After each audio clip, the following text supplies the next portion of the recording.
Cumprimento a todos vocês, meus caros amigos, minhas caras amigas, para juntos darmos prosseguimento a mais um trabalho sobre o livro dos Espíritos. Então, hoje nós prosseguimos com o capítulo 8º do livro segundo, que trata da dupla vista. Já agora vamos ao seu final. Nós já vimos, não é, a dupla vista, que é uma faculdade extraordinária de projeção do espírito, no sentido de que ele vê com os olhos da alma, ou seja, do espírito, e tem capacidade de ver muito mais longe no tempo e no espaço. Então, nós temos na pergunta 452, Kardec pergunta se é verdade que, em certas circunstâncias, desenvolvem a dupla vista, e o espírito responde que sim, que é doença, proximidade de um perigo, uma grande comoção pode desenvolvê-la. O corpo se encontra, às vezes, num estado particular. O que é esse estado particular? É um estado próprio, individual, que acontece lá no plano espiritual, quando o espírito está sendo preparado para retornar ao planeta Terra em nova romagem. Esse espírito é preparado para voltar como médium. Então, seu corpo passa por um processo que somente os espíritos superiores podem conceder àquele candidato à reencarnação. E esse estado particular permite ao espírito ver o que não podeis ver com os olhos do corpo, ou seja, ele volta como médium.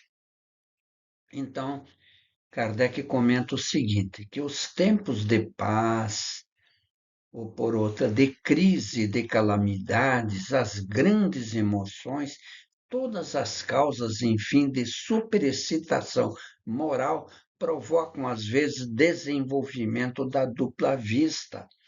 Parece que a providência nos dá, em presença do perigo, o meio de os conjurar.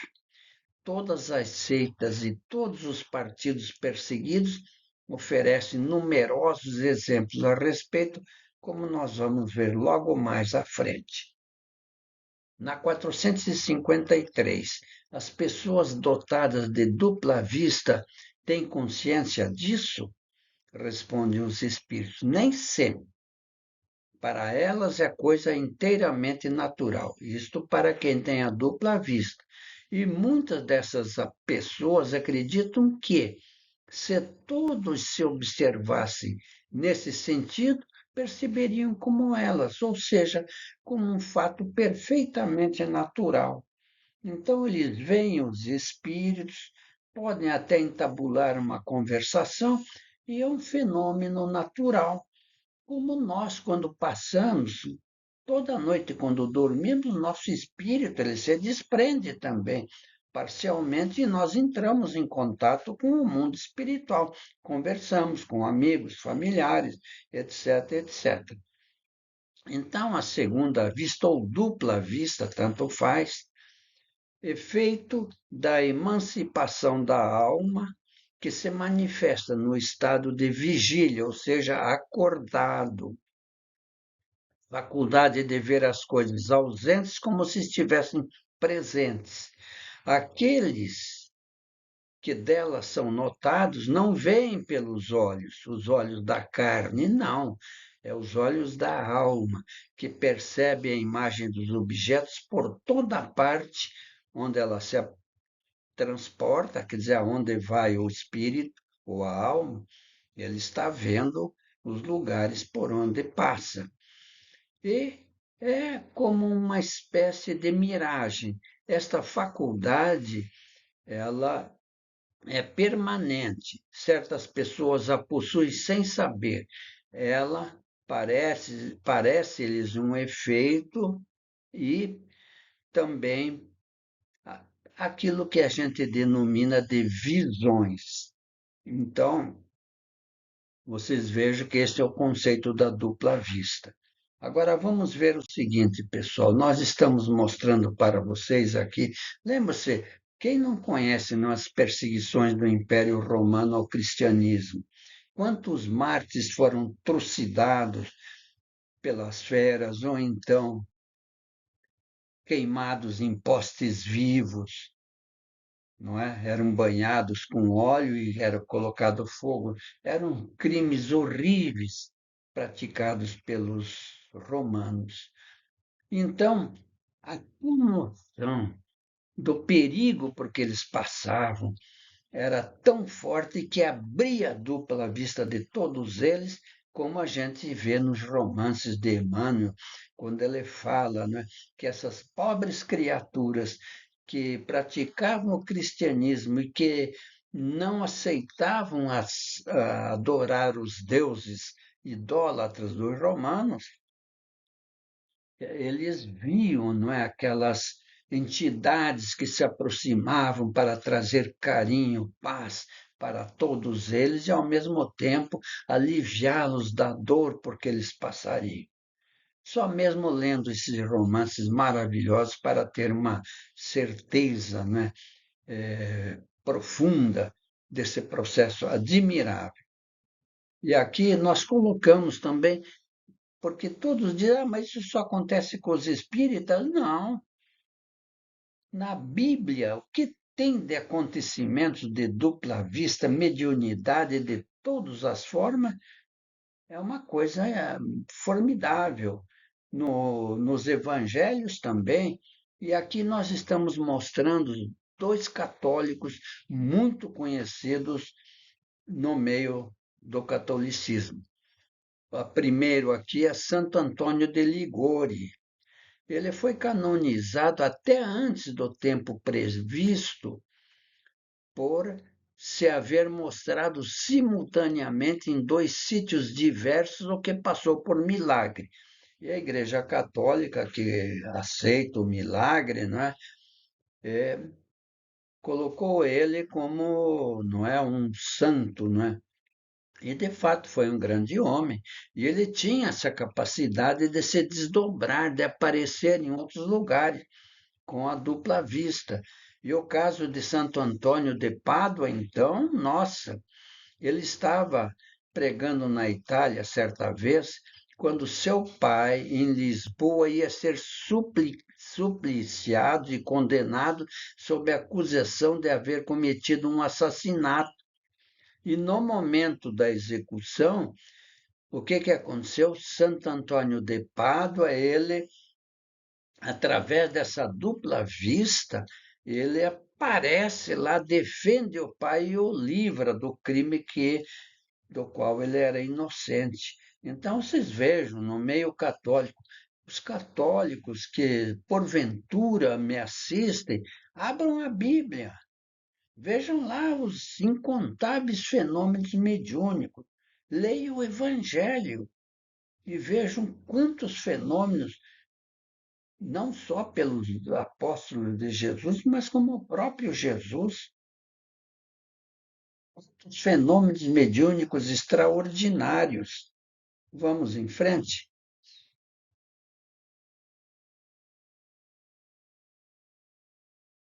Vou narrar agora aqui para vocês. Olha, esse apóstolo da caridade, esse homem boníssimo, é um católico. Quem não conhece Dom Bosco, o homem formidável que fundou as, as seitas salesianas, até hoje aqui no Brasil tem colégios salesianos admiráveis. Então, entre os graus 15 e 20, preste atenção, vejam só. Havia uma enseada bastante longa e bastante larga que partia de um ponto onde se formava um lago.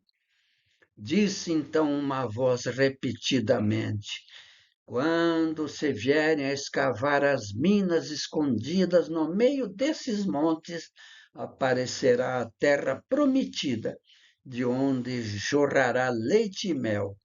será uma riqueza inconcebível. Tais palavras são consideradas por muitos como uma profecia de construção de Brasília. São o relato de um sonho de São João Bosco, santo italiano fundador da congregação dos Salesianos. Elas aparecem no livro Memórias Biográficas de São João Bosco, escrito por seu assistente padre Lemoyne. Em agosto de 1883, vejam bem, Dom Bosco, como é mais conhecido, sonhou que fazia uma viagem à América do Sul, continente que jamais visitou. No sonho, ele passou por várias terras entre a Colômbia e o sul da Argentina, vislumbrando povos e riquezas. Vejam que coisa extraordinária. É aquilo que nós falamos, mediunidade. Ao chegar à região entre os paralelos 15 graus e 20 graus, viu um local especial, onde, nas palavras de um anjo que o acompanhava em sua visão, aparecia a terra prometida e que seria uma riqueza inconcebível.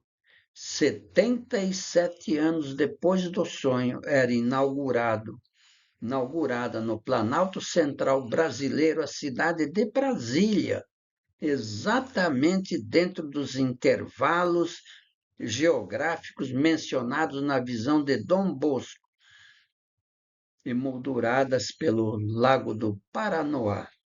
Então, meus queridos, é isso aí, mediunidade. Todos nós somos médios. É claro que uns têm isso mais aflorado, como o caso desse Dom Bosco, esse homem extraordinário. Então, na Igreja Católica, pessoal, tem muitos e muitos médiuns. Santa Teresa de Calcutá, por exemplo, foi uma mulher formidável, médium. Aqui no Brasil também nós tivemos um padre católico que também dava receitas, não é? Muito conhecido, e cujo nome me escapou agora. Mas ele é muito conhecido e quem é católico deve se lembrar dele. Seguindo, pessoal, 454. Poder-se-ia atribuir a uma espécie de dupla vista à perspicácia de certas pessoas que, sem nada terem de extraordinário, julgam as coisas com mais precisão que as outras? É sempre a alma, pessoal. Não, nunca vamos esquecer isso, que irradia mais livremente e julga melhor do que sob o véu da matéria. Ou seja, nós encarnados vemos muito pouco, mas quando livres do corpo material, essa alma se irradia e vê, assiste coisas que para os encarnados é impossível. 454A. Esta faculdade pode, em certos casos, dar a presciência das coisas. Presciência é ver além do corpo material. Sim, ela dá também os pressentimentos, porque há muitos graus dessa faculdade e o mesmo indivíduo pode ter todos os graus ou não ter mais do que alguns.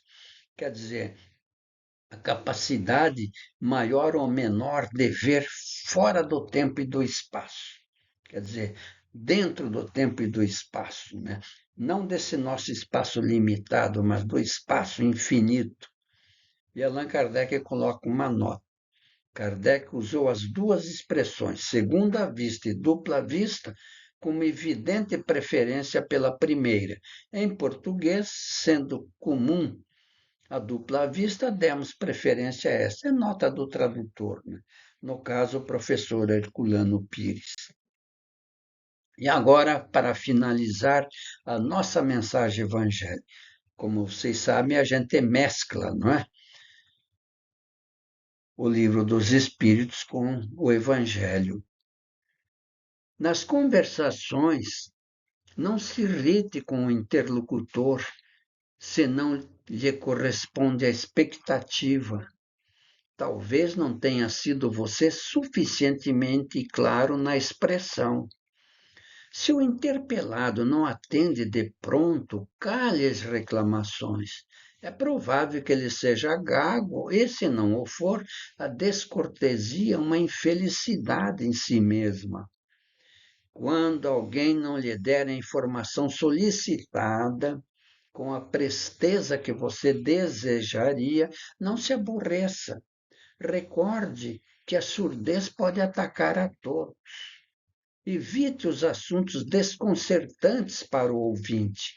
Todos temos zonas nevrálgicas no destino sobre as quais precisamos fazer silêncio. Não pergunte a esmo. Quem muito interroga, muito fere. Cultive a delicadeza com os empregados de qualquer instituição ou estabelecimento onde você permaneça de passagem. Sua mente quase sempre está despreocupada em semelhantes lugares e ignora os problemas que todos nós somos chamados a servir. Francisco Cândido Xavier, no livro Agenda Cristã, pelo espírito de André Luiz. E assim, pessoal, nós finalizamos a nossa mensagem de hoje. Eu peço que vocês se inscrevam nesse nosso canal. Aperta o sininho lá, dá o like, não é como todo mundo faz. Para quê? Não para mim, que eu não sou ninguém, mas para que esse nosso canal seja visto por mais e mais pessoas, pessoal, porque chegou agora o momento exato que nós temos que expandir o Espiritismo, porque o Espiritismo ensina, o Espiritismo mostra que nós não vivemos somente uma vez, que nós temos incontáveis encarnações pela frente até atingirmos o estágio de espírito puro, como é Jesus, certo? Então, eu tenho um canal no YouTube chamado Rui Espiritismo ou Espiritismo para Todos. Se quiserem assistir mais vídeos, vão lá no YouTube e apoiem o meu canal. Muito obrigado por tudo. Fique na paz de Deus e nos encontraremos na próxima quarta-feira, se Deus assim permitir. Até lá, então, meus queridos.